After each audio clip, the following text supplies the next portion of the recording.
Vous qu'on appelle prophète, écoutez prophète.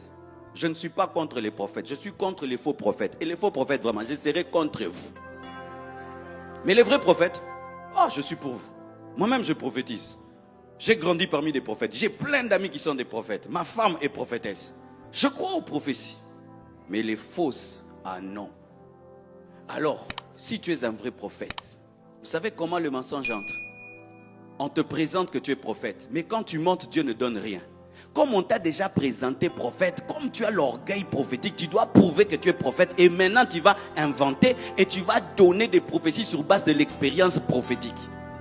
Parce que un mortier dans lequel on a pilé les piments a toujours les piments sans avoir les piments. Et quelqu'un qui a prophétisé a souvent l'expérience prophétique. Et il peut utiliser la psychologie prophétique et tu penses qu'il a prophétisé, mais c'est son expérience prophétique.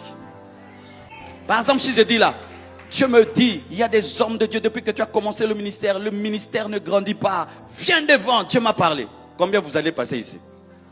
Ça ne peut pas te rater.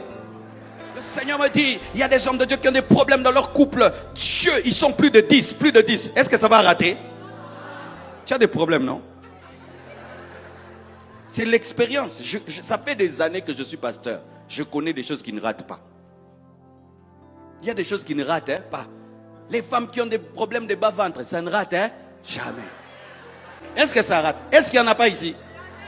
Les gens qui n'arrivent pas à dormir, est-ce que ça rate? Les gens qui ont des cauchemars la nuit, est-ce que ça rate?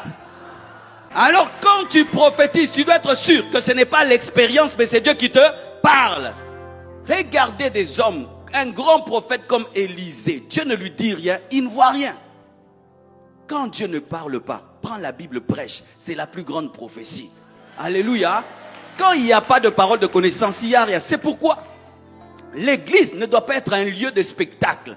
Parce que quand tu fais de l'église un lieu de spectacle, tous les jours tu dois étonner les gens. Et le jour où Dieu ne veut pas étonner les gens, tu vas fabriquer les miracles, tu vas fabriquer les prophéties, parce que toi c'est un cirque. C'est un cirque. Quand tu as un cirque, il faut un jour que le lion saute, demain l'éléphant saute, demain la girafe saute, demain les hommes sautent, et puis le feu, et puis l'eau. Mais quand tu fais de l'église le cirque, tous les jours tu dois inventer des nouveaux manèges.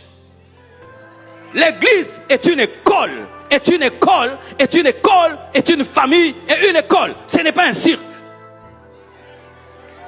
Un jour vous venez comme ça, on vous prêche la calme, vous rentrez fâché. Un jour on vous donne la joie. Mais on n'est pas là pour vous amuser et vous étonner, on va mentir.